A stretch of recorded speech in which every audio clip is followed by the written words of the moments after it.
Now, listen, you guys, word on the street is that Nicki Minaj just got a collaboration coming with a pop star. And we're also going to be talking about this pregnancy. It seems like people might actually be onto something. And meanwhile, Beyonce has announced a Cowboy Carter tour. Kanye West is big and going wild as usual. And we're also going to be talking about the female rappers, pulling up at the pre-Grammy, party, as well as Doja Cat and Lottery Ticket.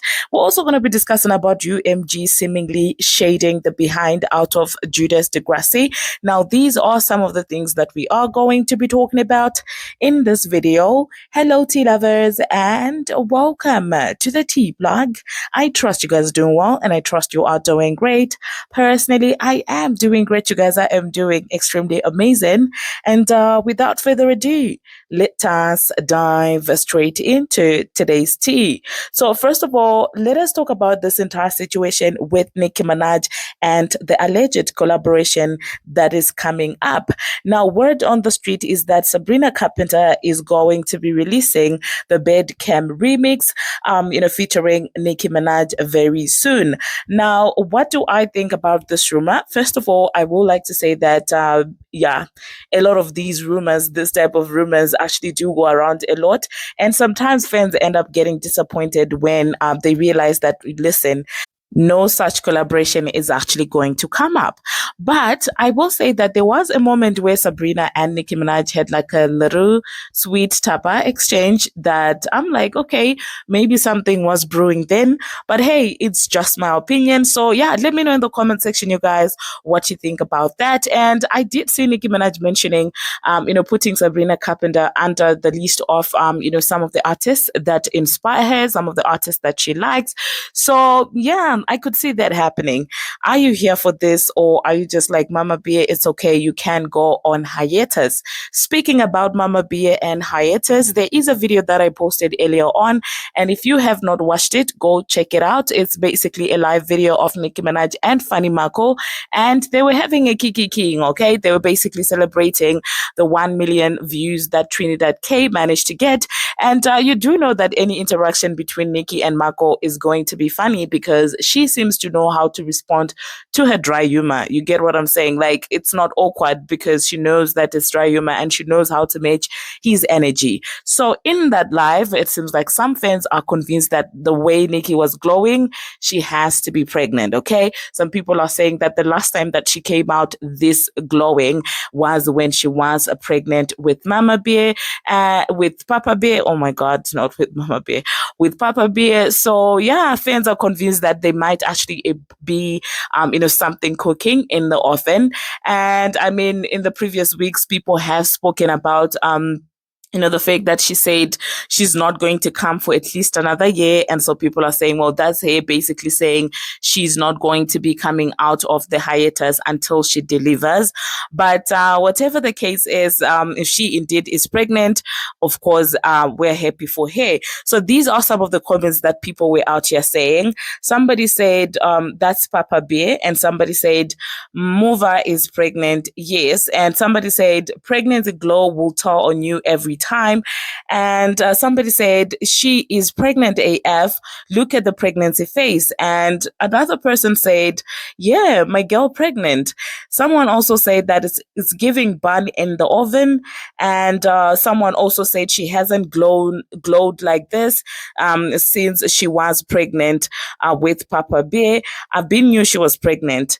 And someone said that is Papa Bear. Okay. Someone simply said it's, she's pregnant. So yeah, let me know in the comment section, you guys, what you think about this. Do you think that that glow is a bun in the oven type of glow? But I do know that that will not stop her from releasing music. I mean, the fact that the song is already on 1 million, I do know that she's probably going to be delivering her verse pretty soon. The next thing that we are going to be talking about, we're going to talk about Beyonce.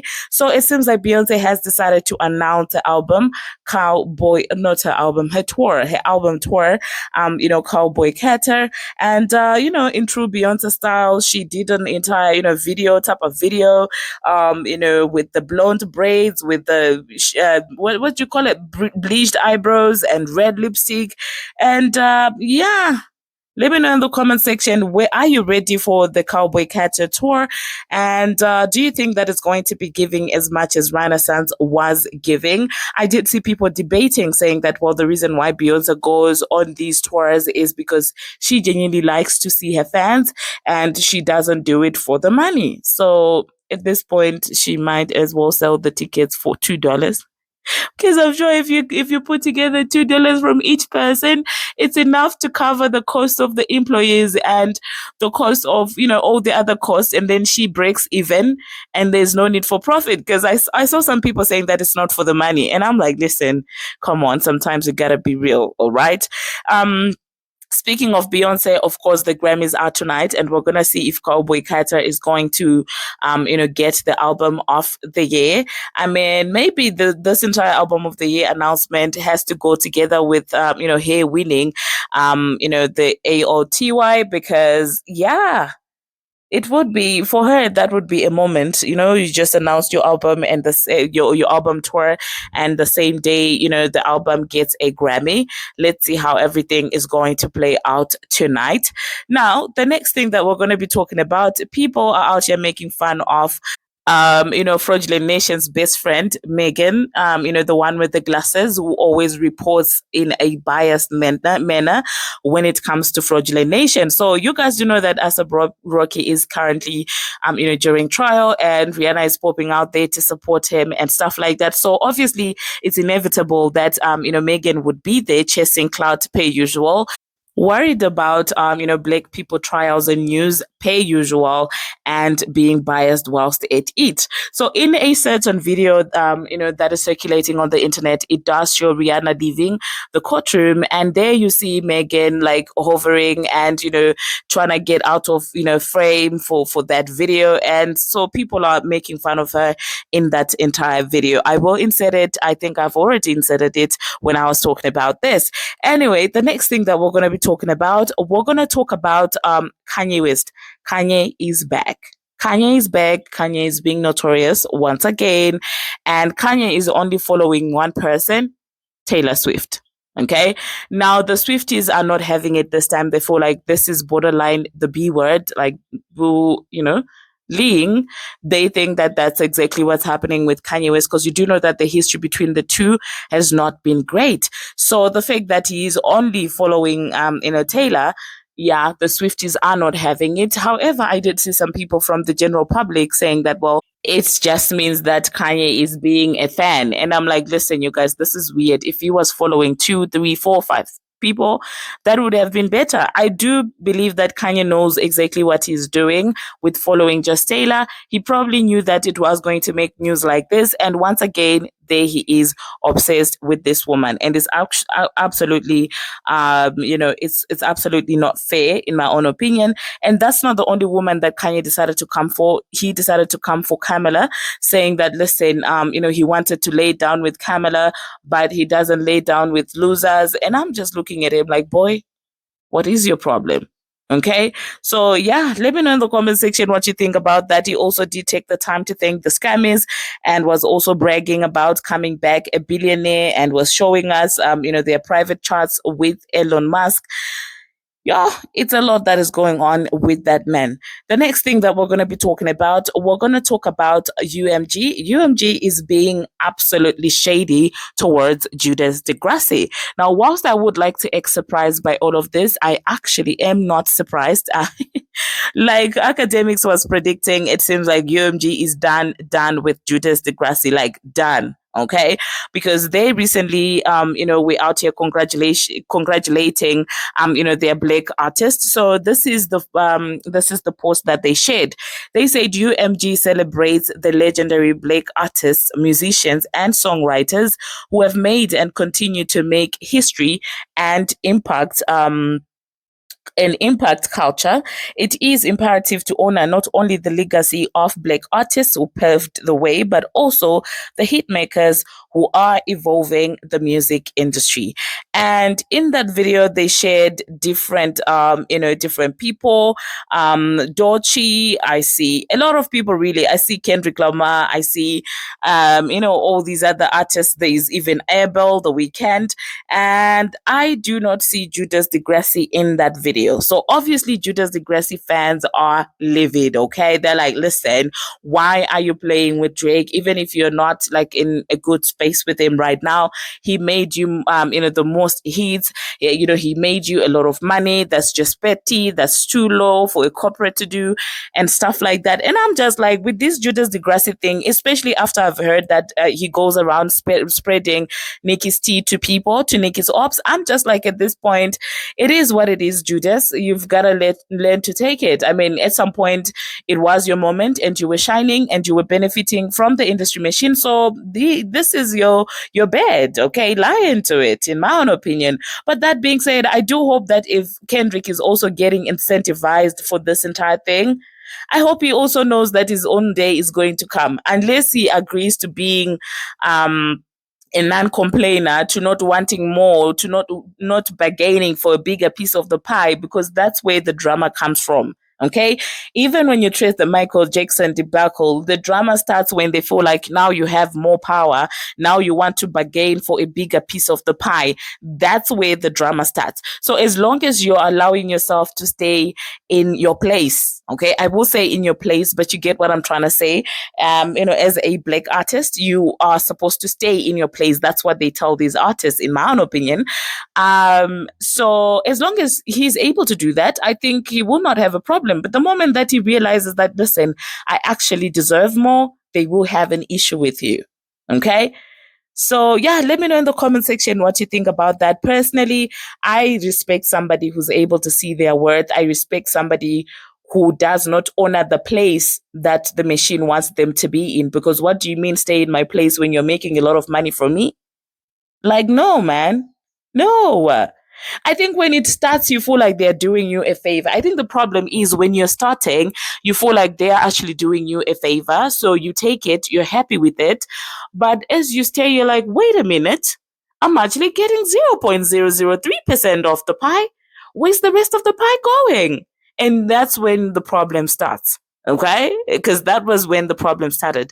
Drake was struggling to get respect in in the hip hop community. I mean, that's why he had to be on Lil Wayne's back and stuff like that. And he realized that, listen, maybe I may not get the full respect, but if I get the hits, of course I'm gonna get respect because I'm able to make the hits. And there, the machine was saying, listen, we can give you the hits, and once you have the hits, of course no one is going to be questioning you, and no one is going to be asking if you're a respectable artist. That's all that matters. The hits, they sold him the dream. And after he got the dream, he still realized that, listen, I'm just getting a little bit of the pie, I want more. And they looked for another puppet, in my own opinion. So yeah, let me know in the comment section what you think about UMG. Are you as petty as UMG? If you were working at UMG, if you're one of the execs, would you include somebody who's suing you, in that video? The next thing that we're going to be talking about, Doja Cat and Lottery Ticket. Now, it is actually being reported that Doja Cat and Lottery Ticket are going to be included in they've actually joined the lineup, I'm sorry, for the Sims 25-hour live stream on Facebook, 4th. So yeah, let me know in the comment section if you are looking forward to seeing them. I think of all the people that are on the lineup, Doja Cat and Lato are the ones that anyone would pay attention to. That those are the two female rappers that I know that are there. Anyway, the next thing that we're going to be talking about, we're also going to be talking about the Clive Davis, pre-Grammy party. It seems like the girls came out. There are a couple of black galleys that I saw there, and some of them were really looking absolutely amazing. They were looking gorgeous. They were literally eating up the look. And let me insert, the video of the girls, and I will tell you what I think about that. So first up, we have Halle Bailey. She looked pretty amazing in a black number. I feel like she looked elegant, okay? That's one thing about Halle. She will look elegant. And another girlie that actually came out is Coco. Coco is looking okay. Um, yeah, but I'm not exactly a fan of her dress. And then we have Victoria Monet. Well, I don't know. It's okay, I guess. But Halle for me, yeah, is doing it. And then we also have Willow. Willow's fashion is not for everyone, so of course it's going to be different. It's good. And then we have Lottery Ticket is there with her dress without the sides.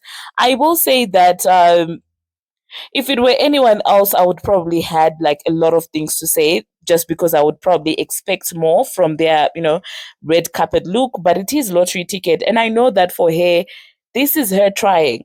So I'm not gonna go hard on her because by her standards, I think she's not like a fashion girly like that. Lato is not a fashion girly like that. So I don't hold her to very, massive standards when it comes to fashion. So when she comes out, at least dressing like this, I will find it hard to hardly criticize her. And then another fashion girly that I saw is Doche. Doche. I don't know, man. Yeah, Dochi's just wearing what Dochi wears. Yeah. I don't want to say anything negative because then if I do, you guys will think that I'm disliking her. I'm hating on her, and I'm not. But yeah, she wore what she would typically wear. This is something that I would expect her to wear. So yeah, let me know in the comment section what you think about all of these looks. And that being said, thank you very much, you guys, for watching, and thank you very much for making it this far. If you have not already, what are you waiting for? Smash that subscribe button and do turn on the notification bell so that you will be notified each and every time that I post. And until my next one, see you.